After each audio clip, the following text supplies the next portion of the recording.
Well, at some point, this land where we're standing on now was underneath about a mile thickness of ice as the Continental Glacier was retreating backwards.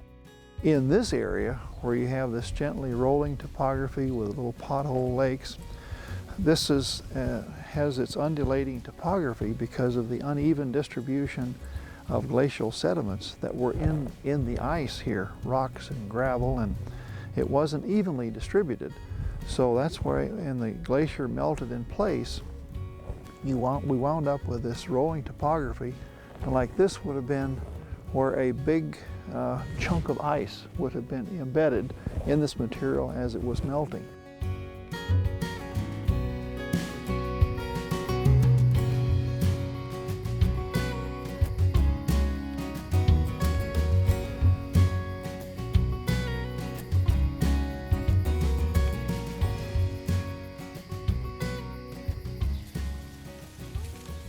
This was a very unique area because of the location of Maple Lake. It created what they called a fire shield. The fires would march across, and they would hit Maple Lake, and they would spread out and die down. So you had a lot of hardwood forests that survived in this area. This was a unique peninsula of land going out into the prairie.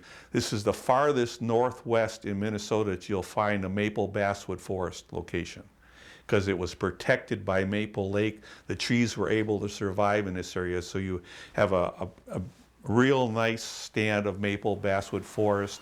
This is the continental forest-prairie transition for North America, with the prairie off to the west and in the forest, and it gets progressively forest as you go from here to the Atlantic Ocean.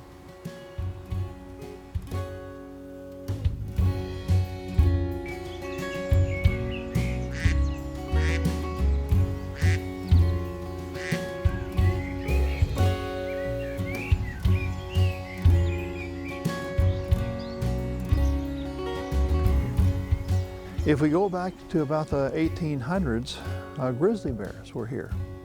And of course they were semi-migratory, as they would follow the herds of bison and elk. Both were here and were the large grazers of the prairie biome. So it would have been interesting to have seen the thousands of head of bison in this area.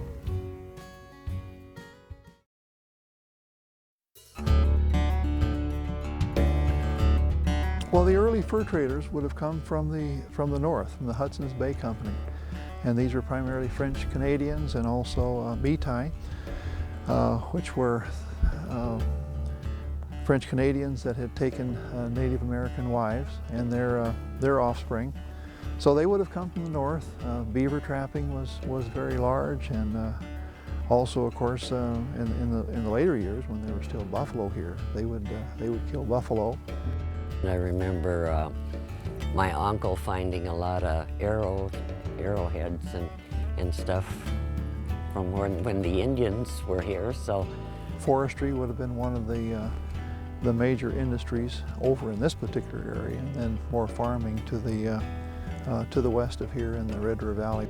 The first people that homesteaded here were the majority were Scandinavian, and with the exception of Mr. Mitchell, who was an Englishman, I do recall that there might have been maybe one or two people from the Irish descent, but they were for the most part Scandinavian and some European nationalities.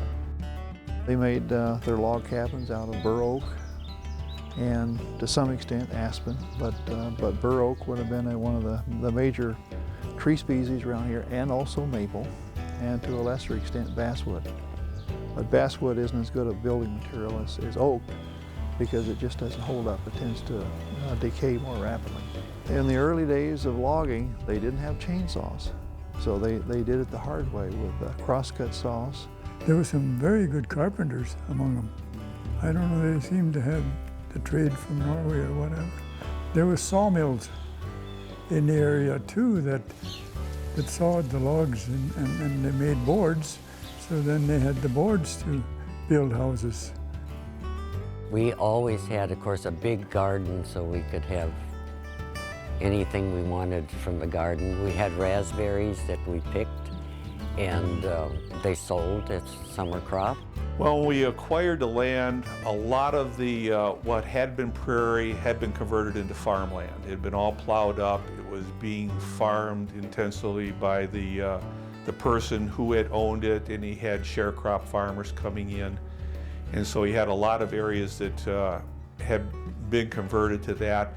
Everybody was trying to drain every drop of water off they could so they could increase the potential for farming and grazing on this lands. Well, most of the farms that were of at least 80 acres or more had generally a dozen cows, and some of the people lived on smaller parcels probably had only 3-4 cows and chickens and maybe a hog or two to butcher. I remember way back when I was 6 years old, I was about 6 and I asked Dad if I could start to milk. Sure, he said, go ahead. But after a year or two, I wish I hadn't have started. So we always had a dozen cows, chickens, pigs, sheep. There was an abundance of fox in this area, and I trapped fox for a couple of winters, and I can't say that I caught a lot of them, and at that time the fur wasn't worth anything, but there was a bounty. Dad we'd get pheasants, and we'd get grouse and squirrels, and they'd go fishing and maybe bring a tub full of bluegills home to clean, and I remember them frying up a whole big bunch of them. And at the time, there was very few white-tailed deer here. There was no bear, no moose. You might see a fox once in a while, or a weasel, or a mink. But as far as deer hunting, my brother and uncles, they would go up by Black Duck or Kelly or up there hunting, or way out in prairie west of Fertile. There was just no deer around here. I don't know why, but they weren't. It was a rarity that you would see one. He trapped a lot of muskrats. Every lake had them. Oh, there was some big muskrat houses and all that. But, and they were here. And of course, those pioneers that came here, they trapped those things. And there was a good price for their hides. I'd go down to the lakes when I was 6, 7 years old and fish. I asked my mother, didn't you worry? Well, what good would that do, she'd say. That was our recreation. One time we were fishing with another neighbor by the name of Torkelson, and we were anchored out just in front of where the inlet comes in, the ditch comes into Maple Lake. And we were fishing with bamboo poles. And my dad said, well, hook 2 minnows on in the tail and put about 6 feet of line and drop over. So I was moving him back and forth, and also the float goes down, and I wait for it, and I sit the hook, and it was like sitting it into a log. There was no give whatsoever. And the thing started cutting back and forth through the water, pulled the bamboo pole down the water, and then the line broke. I never did get to see what it was. I remember Old Man Ramo, and that particular section of Woodswood is still intact. It's a piece of ground that couldn't be restored. It's got potholes in it. And it was a lot of maple trees in there. I think the maples a lot of them have died out. But I can remember in the spring seeing tin cans hanging on these trees. And he had just a little old tar paper shack down there and I never was in it. But from what I gather in harvesting maple, they have to cook it, and you can probably cook 5 gallons of maple syrup, maybe we get a pint of real syrup. And he would hand us the sticks from the nails, and we'd dip them in the syrup. And that was good, you know. 27 Chevy was the first car that I can remember. I think Dad had a Model T before my time, but that was the first one I drove. The roads, I can remember the roads back here that I had to travel with my utility truck, you know. They were dirt roads, not the best, of course. And then there was mailboxes for every home, you know.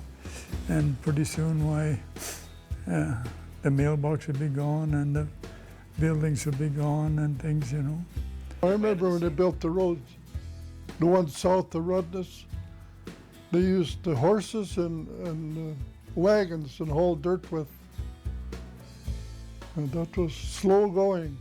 If it was too cold or snowy or the snow got too deep, Dad would take us to school with horse and sleigh and cross country. And The thing that was very difficult back then was wintertime, because the county didn't have good equipment like they do now, and the roads were lower, and so if we had a lot of snow, I remember several times in the wintertime where we took the horses and the wagon box and the sleigh and went to Mentor with the eggs and the cream and drove across Maple Lake. And we had two houses we'd walk by, and there's one lady in the wintertime, she'd say, "Come in and warm up now," she said.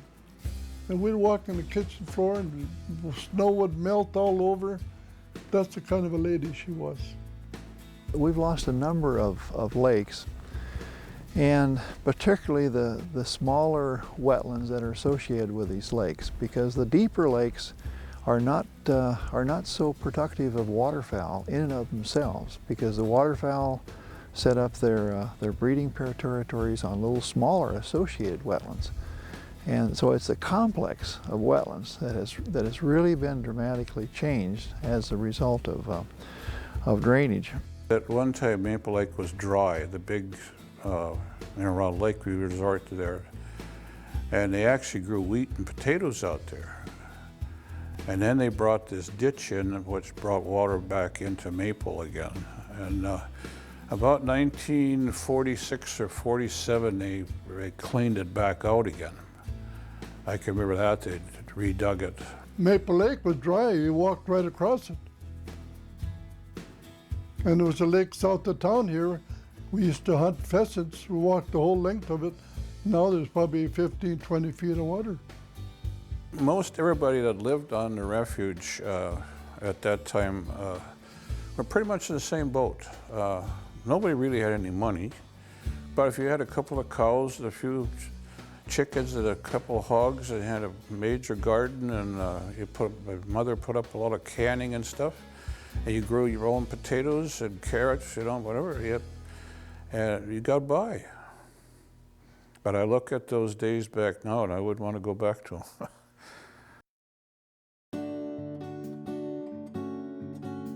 He had seen an ad in the paper for 40 acres or 25 acres for sale in Woodside Township, and it had access to water. So he came out, looked at it, and it's the little piece, it's the corner of Golden Pond. And he came out, looked at it, saw it had access, bought it, and then put up a fence down there, and a chicken wire fence, and released his little ducks out in there. And then every couple times a week, him and his wife would drive out and see the ducks. And that was the first piece of property that he ever owned out here. He came out one time to check on them, and I'm not sure if he had found somebody that was sneaking up to shoot him during hunting season, or if they'd already shot the ducks, or something. His ducks were in danger anyway. And he thought, well, the only way to take care of that was to prevent access to the rest of that pond, so he'd have to buy the rest of the land around the lake. So then he bought 2 more pieces of ground that finally allowed him to control access to the lake where the ducks were at. And after that, you add the next piece, and as it became available. Leonard at that time, I don't know exactly how old he was, but it was 1972, but his claim to fame at that time was raising Canada geese. Of course, his hobbies were wildlife, and he was oriented towards wildlife itself, and Margaret, his wife, was involved with songbirds and passerine birds that went through, and also migratory waterfowl. The trails were put in basically for wildlife observation. Everything was done for wildlife observation, along with the trumpeter swans, the Canada geese, and then his sort of interest also went over to the fish aspects. One of the things the prior landowner liked was lots of deer, and he planted a lot of fields to crops and stuff, and left them there for the deer in the wintertime. And the deer population was very, very, very high on this refuge. But in fact, we had deer numbers so large that a lot of the neighbors to the area were detrimentally being affected by damage of crops. We had dug ditches and channels between all the ponds on the refuge to either to control water flow. The pump, we could raise and lower the water at will. When the Rydell owned the property, they came back in, they filled in ditches, they put in water control structures because his program was rearing fish. So he wanted these ponds to be as stable as possible. He started checking into the prices of what it would cost to have somebody come stock these ponds, and it was exorbitant to say the least. So he says, we'll do it ourselves. You can do that. And then we went into about a 2-year building process of making a commercial, traditional fish hatchery in there. Well, we had 13 lakes, I think, is what we figured on the refuge, ponds and lakes.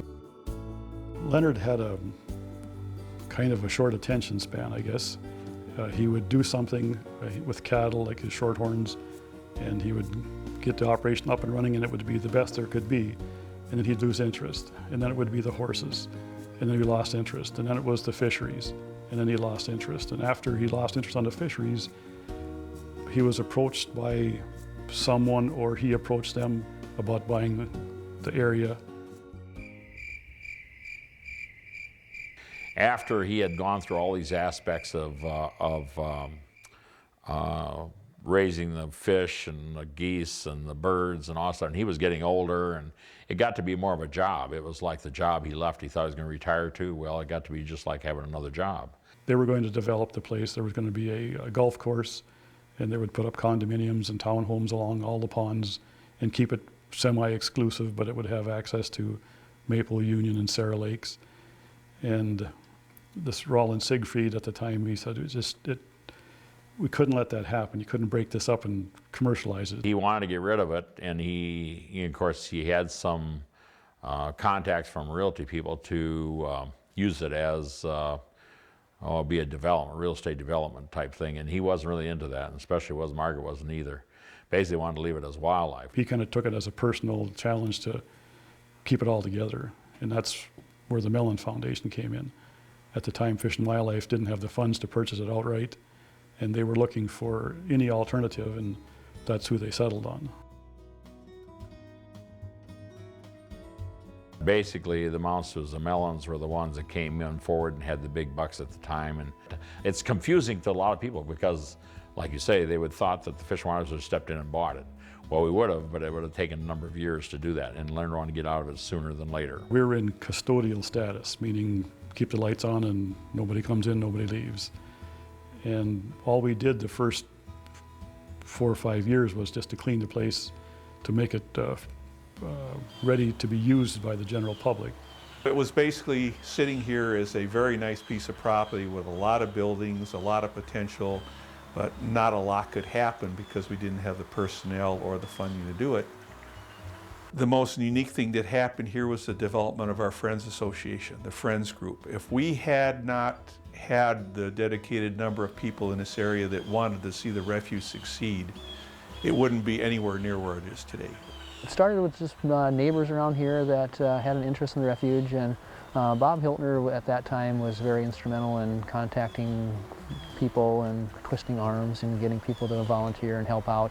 The Friends of the Rydell group get involved in partnership with the management of the refuge, and they have needs and ideas of what they could help to enhance visitor services and just natural resource management. We kind of expanded on that and kept working through the trail systems and making them more accessible to the public, and that was kind of a turning point in the refuge becoming more accessible for people with disabilities. And so that really made a difference in making hard surface trails, and then really one of the main focuses and missions of the Friends Group was to make everything accessible. One of the claims to fame for Rydell Refuge, which I knew about but I didn't actually come to appreciate till I got here, was the fact that it's probably the most accessible refuge in the National Wildlife Refuge system.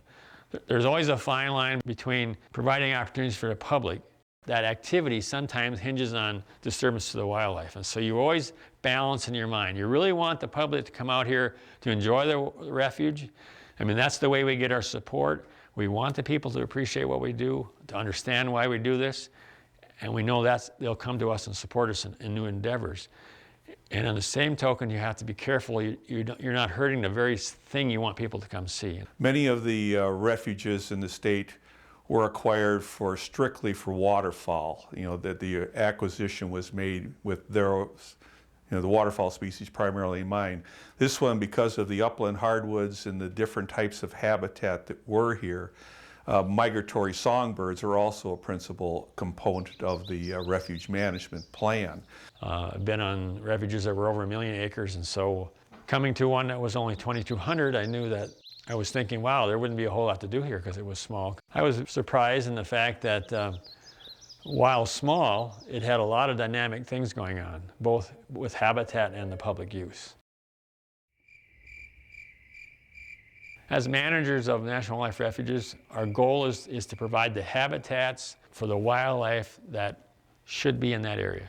Restoring wetlands, restoring the maple basswood forest, and putting the tallgrass prairie back. And those are the 3 main habitat restoration activities that we've done here at Rydell. We had maps of historic vegetation distribution on the area. Ones that went back and showed us exactly where the prairie had been located when the settlers got here,